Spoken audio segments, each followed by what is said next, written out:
Hello, and welcome to the Paul Green Comedy PaulCast. This is for July 17th, 2024. This is episode 231. I realized that on yesterday's podcast, I called it episode 220. I was 10 episodes off. I've done so many episodes of this podcast that I lose them by the tens. So, I am back in Yuma, Arizona. So I woke up yesterday in Yuma. I did a bunch of work, and then I hopped in the car and I drove about 3 hours to San Diego, to the American Legion there in San Diego, and then had an opportunity to do a 12-minute set at this show that they do monthly at the American Legion. It's produced by my good friend Andrew Novelli, and he was gracious enough to book me this month. And it was an absolute slam-packed house, standing room only, literally people standing out of both doors. It's a pretty small American Legion. I mean, it's just like a bar, and that main room probably sits maybe 50, and they obviously set up tables and chairs, and then they have all the bar seating. Every single seat had a butt in it, and then probably another 20, 30 people, all like standing crowded in the entryways for the comedy show. So that was really cool to see. Andrew's done a fantastic job growing that audience and just putting on good shows month after month. He brings in so many great headliners and performers from all over the country. And yeah, I came out to do about 12 minutes of stand-up, which was great. And my set, it was a little rough because, I mean, the crowd was very, very rowdy. I mean, it's kind of, I don't want to say a bar show because it's definitely better than a bar show. But again, when you have that many people in a crowded space and, you know, it's their community, they are loud, they are drinking, it's a little chaotic, it is really hard to get them focused. And Andrew didn't really do any jokes up front. He actually didn't do any jokes up front.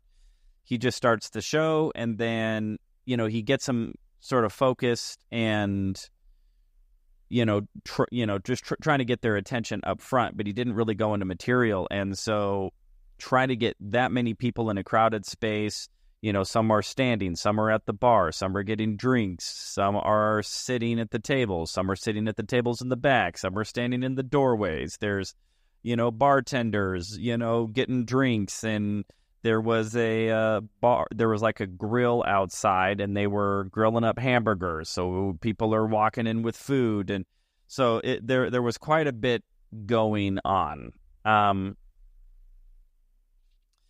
So it took them a little bit to get focused on my material.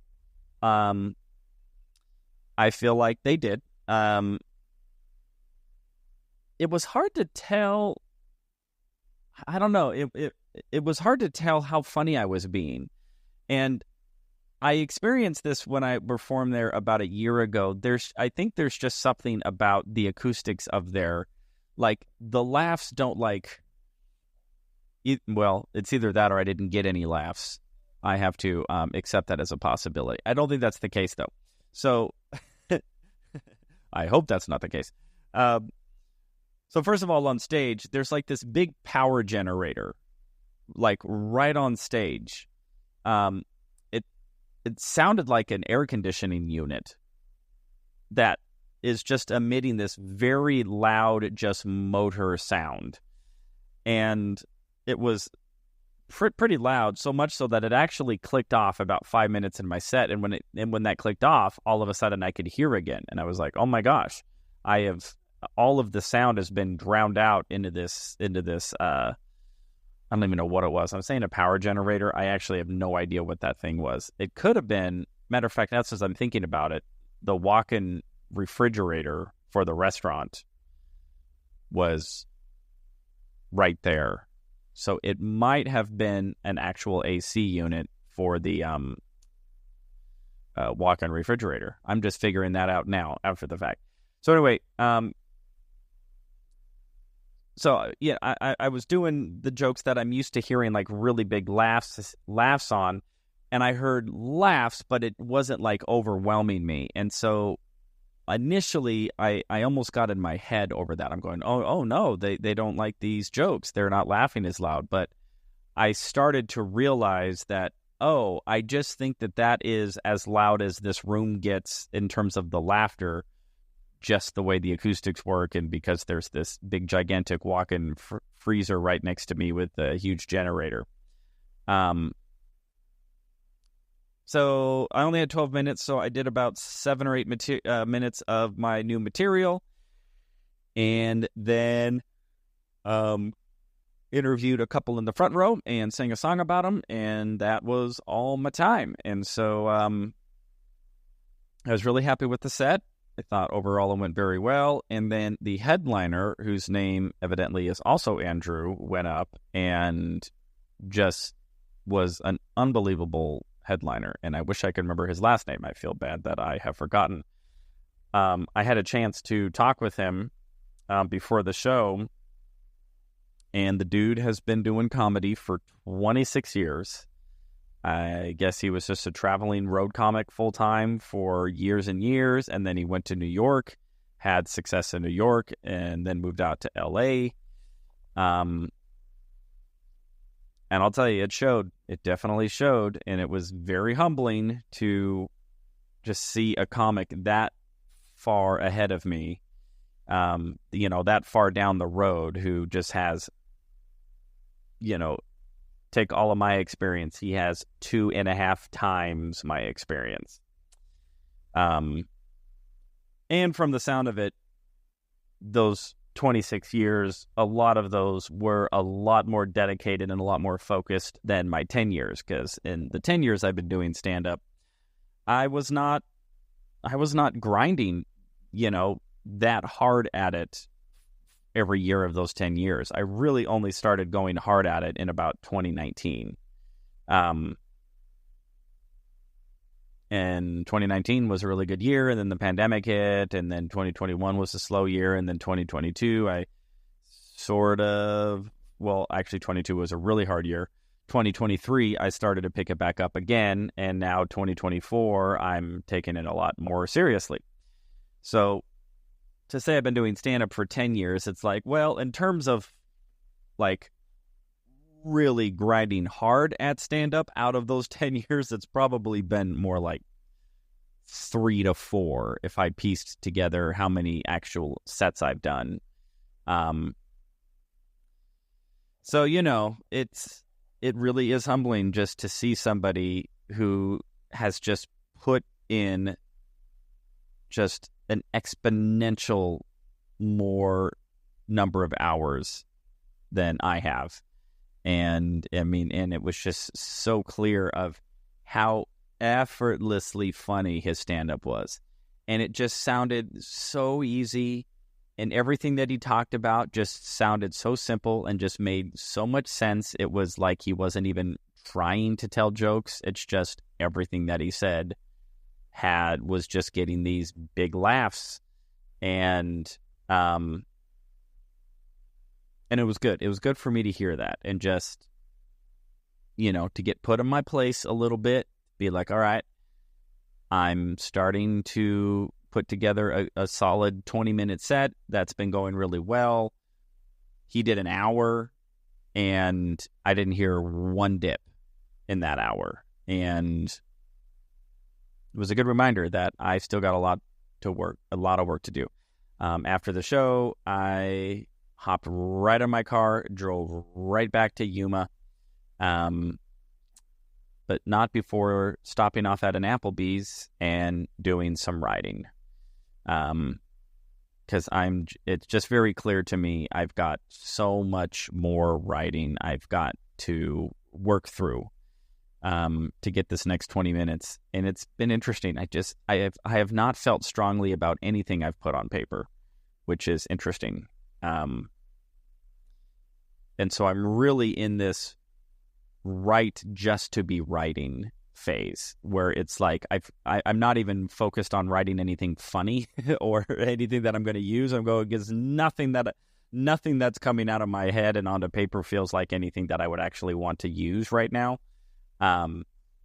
It's just topics that I don't really feel that strongly about, or it's topics that, are like controversial, but I don't feel strongly enough about the controversy, or it's controversy that other comedians have already, done bits about that are like on Netflix, and I don't really feel like I have a point of view that's unique enough to say, oh, well, yeah, Bill Burr did a bit about the WNBA, but now I'm going to do my bit on the WNBA. I just go, that's just not really the lane that I feel like I want to be in, at least not right now. I'm just using that as an example, but so I think this is a good challenge for me to go, okay, well, the creative process is a little low, or the creativity is a little low, so this is an opportunity for me just to focus on discipline and just saying, all right, I'm going to write for writing's sake. I'm going to write just for the discipline of it. I'm going to write just to set a precedent, communicate to my head brain that, hey, we write every day, and this is just your opportunity to free flow and start spitting ideas out on paper. And hopefully one of those ideas will actually start to materialize into a joke and or a bit that I feel has merit, and that I feel like, oh, this is something that seems like a lot of fun to talk about on stage. Because I don't know, that happens. Pretty much everything I talk about on stage is something that actually felt inspirational when I was writing it, not necessarily that just came by way of writing to be writing. Now, I may have been writing to be writing to get to where the inspirational idea came. But when the idea came, I just went, oh, that's something I really can't wait to talk about. I remember that specifically. I do this whole bit right now in my act about Disney's The Little Mermaid. And I still remember where I was sitting. I was sitting in a restaurant, and the idea just came to me that I had a way to use The Little Mermaid to illustrate this other point that I was making. And it's sort of an obscure connection, but I just sort of knew that the obscure connection would make sense down the road if I just did it. And I remember the server, she saw me writing, and so she sort of took an interest. Just like, oh, well, what are you writing? And of course, like, oh, I do stand-up. And so she sat down, and I was just talking to her about it. And then when she came back, I had came up with pretty much the first draft. I'd written the first draft of this bit about the Little Mermaid. I said, hey, do you think this is a funny idea? And then I just started sharing the idea with her, and she started cracking up. And I'm going, yep, I think I got something. But those moments of inspiration are actually fairly far and few between. It's definitely not daily, definitely not weekly. It's, I'm lucky if I get one of those, like a couple of those a year. And I am working hard to get to a place to where I can start to extract more ideas and jokes that I want to try out and feel will be funny once they hit the stage. So that's what I did. So I did that, and then made my way back to Yuma, and here I am in Yuma, Arizona, home of the criminals. And I will be heading back to Arizona later today. So that is the quick update on what's been going on with me and how my show went. So those of you who follow the podcast know that I have been breaking down the 48 laws of power and pretty much, I don't want to say debunking because I can't necessarily prove that the laws as illustrated will not be effective in the manner that they are laid out in the book. However, I have a strong opinion on almost all of them that I think there is a better, more effective way to live life and to also gain power, but that the power you will be gaining will be more fulfilling and will leave a significantly less wake of enemies and victims in your path. So, today's law is... It's funny, I always read them before I start the podcast, but then I forget exactly how they are worded. The essence of it is to make friends, but only do that so you can spy on them. Oh my gosh, this book is just evil. It's not 48 laws of power. It's really 48 laws of warfare. It's like, this is how to win a war against people or peoples who are seeking to destroy you, and you are seeking to destroy them. And if that is the situation that you are in, then perhaps these tactics would be of tremendous benefit for your survival and potential rise to power to where you could be the one declaring war, or declaring victory, I guess. So, do I even need to just point out how absolutely despicable I think that law of power is in on just so many levels?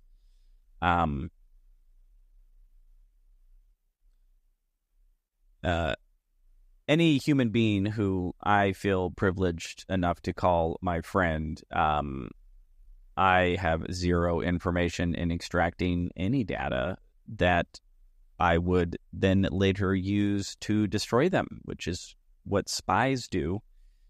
And my God, I hope that anybody who's calling me a friend is not doing the same thing. And I will say I have had in my past individuals who claimed to be true friends of mine who actually did just that, who extracted information from me and then later used that information in a way that was probably the most devastating and damaging. I don't want to get into the specifics of that because it was a tremendously dark and heavy period of time in my life and in my career. And yeah, it was brutal. And so even still, even though I, in essence, have had somebody utilize that law of power against me, I will say the ultimate result of that is, as far as my relationship with those people, obviously it completely dismantled any affection or, well, obviously dismantled our friendship and also completely dismantled their reputation to me, at least in my eyes, and also to several other people who, once this happened, and I had talked to other friends who I actually trusted, it really all it did was just expose them as less than stellar human beings, and I don't play that close attention to what they're up to, but I'm not exactly sure that they received any benefit from their behavior towards me. I'm sorry, I'm being so vague, and I'm not giving the details, which is probably annoying, and I didn't know that this was going to come up. By the way, I don't plan anything on this podcast. I just talk. The only thing that I have been planning is, what is today's law of power in the book? And then I'm just going to talk about it, and then just see what comes out. So forgive me if this got a little rambly and I'm bringing up a past experience that obviously was very traumatic to me without then filling in any details. And I'm doing that intentionally because I don't actually want to give the event or the people involved in that any more weight or emotional energy than they have already extracted from my life. So needless to say, or maybe it's very much needed to say, I wholly reject that faking friends with somebody to when your intentions are actually nefarious, I think is despicable, and whatever power you gain from that, I strongly feel that that power will also be the very power that will burn your power to the ground. I just do not feel that that is a sustainable strategy for success. Whatever temporary success you might gain in burning your friends who you or people who you alleged you were friends with to the ground by faking your friendship just so you can gain information for your own benefit and perhaps even at their expense. Good luck with that. And if that is a principle of power that excites you, then please let me know so that I will be sure not to be friends with you.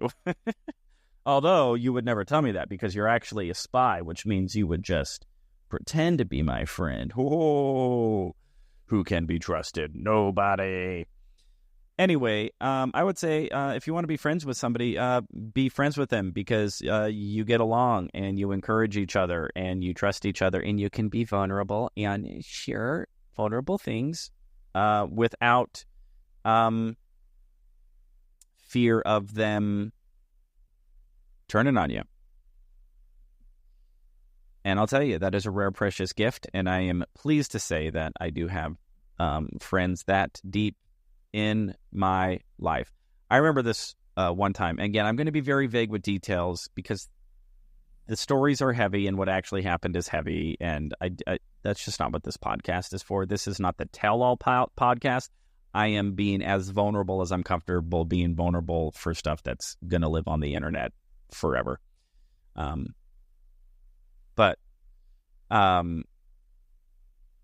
remember I